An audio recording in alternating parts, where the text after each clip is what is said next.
کو جا کہا حضور یہ شکریہ کے لفظ، یا رسول اللہ میں کہاں اور آپ کا شکریہ کہاں؟ نبی پاک صلی اللہ علیہ وسلم نے فرمایا ابو بکر کاش تو تھوڑے سے پیسے میرے بھی ملا لیتا، بلال کو خریدنے میں میرا بھی حصہ ڈال لیتا، میں چاہتا تھا۔ ابو بکر پھر روئے، کہا یا رسول اللہ میرے پیسے کس کے ہیں؟ آقا میں بھی آپ کا، یہ بھی آپ کے۔ جناب سیدنا بلال حبشی رضی اللہ تعالیٰ عنہ کی طرف حضور نے دیکھا تو فرمایا بلال آ یار ذرا سینے سے تو لگ جا۔ اب حضرت بلال دوڑے، جب رسول پاک کے سینے سے لگے تو ایک جملہ میرے محبوب کی زبان سے فرمایا بلال تو نے بڑی سختیاں برداشت کی ہیں، تجھے میرا اللہ ہی جزا عطا فرمائے گا، تو نے بڑے دکھ دیکھے ہیں۔ اب سیدنا بلال تڑپے، رسول پاک صلی اللہ تعالی علیہ وسلم بھی روئے۔ حضور نے اپنے ساتھ بٹھا لیا سیدنا بلال کو، حضور نے گھر پیغام بھیجا، فرمایا ختیجہ گھر میں کچھ ہے تو بھیجو، بلال آیا ہے۔ اب حضرت خدیجہ الکبریٰ اندر سے کیا آواز دیتی ہیں؟ کہتے ہیں حضور مبارک ہو، اللہ نے بلال کو آزادی عطا فرما دی۔ وفاشار بیوی اندر سے۔ اب حضرت سیدنا زینب رضی اللہ تعالی عنہا میرے محبوب کی شہزادی، چھوٹی سی عمر ہے، ایک برتن کے اندر کھجوریں لے کے آئیں، ایک برتن میں کھجوریں۔ اب لا کے جب کھجوریں رکھی نا تو سیدنا صدیق اکبر نے ہاتھ بڑھایا کھجوریں اٹھانے کے لیے تاکہ میں دوں۔ حضور نے فرمایا نہ ابو بکر، بلال پہلے دن آیا ہے، پہلے تو نے جتنی خدمت کرنی تھی تو گھر کر کے آیا، میری باری ہے۔ حضرت بلال حبشی فرماتے ہیں کائنات میں میں نے اتنا پیار کبھی دیکھا ہی نہیں تھا، 30 سال سے زیادہ میری عمر تھی، مجھے تو کبھی کسی نے پاس بٹھا کے کھانا کھلایا ہی نہیں۔ فرماتے رسول پاک سخت کھجوریں سائیڈ پہ کرتے، اندر سے نرم کھجور نکالتے، اس کھجور سے تھوڑا سا چھلکا جدا کرتے، فرماتے ہیں پھر اس کو توڑتے، اس کے اندر سے وہ گھٹلیاں اتار کے حضور ایک سائیڈ پہ کرتے، وہ نرم کھجور رسول جب میری طرف بڑھاتے، حضرت بلال فرماتے ہیں بھوک تو بڑی تھی لیکن آج بھوک ساری بھول گئی تھی، آج مجھے یوں لگتا تھا جیسے میں زمین پہ نہیں عرش کی بلندیوں پہ بیٹھا ہوا ہوں، آج لگتا تھا کائنات کی ساری نعمتیں، ساری رحمتیں، سارا کرم، ساری عطا، سارا فضل، ساری عنایتیں میری جھولی میں گر گئی ہیں۔ فرماتے ہیں رسول پاک صلی اللہ تعالی علیہ وآلہ وسلم نے مجھے بڑے محبت سے بٹھایا، حضور علیہ السلام نے محبت سے کھلایا، دودھ پلایا، فرماتے بڑا پیار کر کے نا تو جناب سیدنا صدیق اکبر نے کہا حضور بلال کی ڈیوٹی کیا ہوگی؟ حضور بلال کی ڈیوٹی کیا ہوگی؟ حضرت بلال کہنے لگے حضور میں فارغ رہنے کا تو عادی نہیں، میں تو جفا کش آدمی ہوں، محنت کرنے والا، ڈیوٹی کیا ہوگی؟ رسول پاک نے فرمایا بلال یہ میرا گھر ہے، آج کے بعد میرا نہیں یہ تیرا گھر ہے۔ فرمایا میں مصروف ہوتا ہوں تبلیغ کے کاموں میں، گھر کیا لانا ہے وہ تیری ذمہ داری ہے، کہاں سے لانا ہے وہ بھی تیری ذمہ داری ہے، پیسے کہاں سے آئیں گے میں تجھے بتلاؤں گا، کہاں لگانے ہیں تجھے ایک دفعہ بتاؤں گا، پھر تو لایا کرے گا، تو ہی لگایا کرے گا۔ فرمایا میرا پرسنل سیکٹری بن کے رہے گا، تو خاص مقام تجھے دیا جائے گا۔ حضرت سیدنا بلال حبشی رضی اللہ تعالی عنہ کو رسول اکرم صلی اللہ تعالی علیہ وسلم نے اس کام پر مقرر فرما دیا۔ اب دیکھیے حضرت بلال رضی اللہ تعالی عنہ جب در مصطفیٰ صلی اللہ تعالی علیہ وسلم پر پہنچ جاتے ہیں اور پہنچنے کے بعد کیا مسئلہ ہے جی، کیوں نہیں چل رہا؟ درود پاک پڑھی الصلاۃ والسلام علیک یا کی گل ہے؟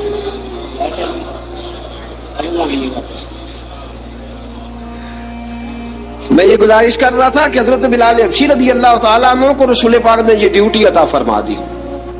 اب پتہ کیا ہوتا، حضرت پردے کی آیتیں تو ابھی آئی نہیں تھی، حضرت بلال رضی اللہ تعالیٰ عنہ رسول پاک کے ساتھ نکلتے تبلیغ کے لیے، کسی کام کے لیے، سودا صرف لاتے بازار سے، یہ مکے کے دنوں کی بات ہے، مکے کے دنوں کی سودا صرف بازار سے لاتے۔ اب 4 بیٹیاں تھی حضرت خدیجہ الکبریٰ کی، گھر کے کام کاج ہوتے تھے، جب ذرا فارغ ہوتے دروازے پہ دستک دیتے، حضرت خدیجہ فرماتی بلال تو آ گیا ہے، وہ دستک سے پہچانتی ہے کہ بلال کے دستک ہے، بلال آ گیا ہے، کہا اماں جی میں سارے کام کاج باہر کے ختم کر آیا ہوں، گھر کا کوئی کام ہے تو ذرا مجھے بتاؤ۔ آپ فرماتی گھر کے کام ہے پر میں کر رہی ہوں۔ اب حضرت بلال گلنا شروع کرتے، یہ ہے محبت۔ آج اگر ہم کہیں خادم ہو بھی نہ تو بہانے ڈھونڈتے پھرتے ہیں،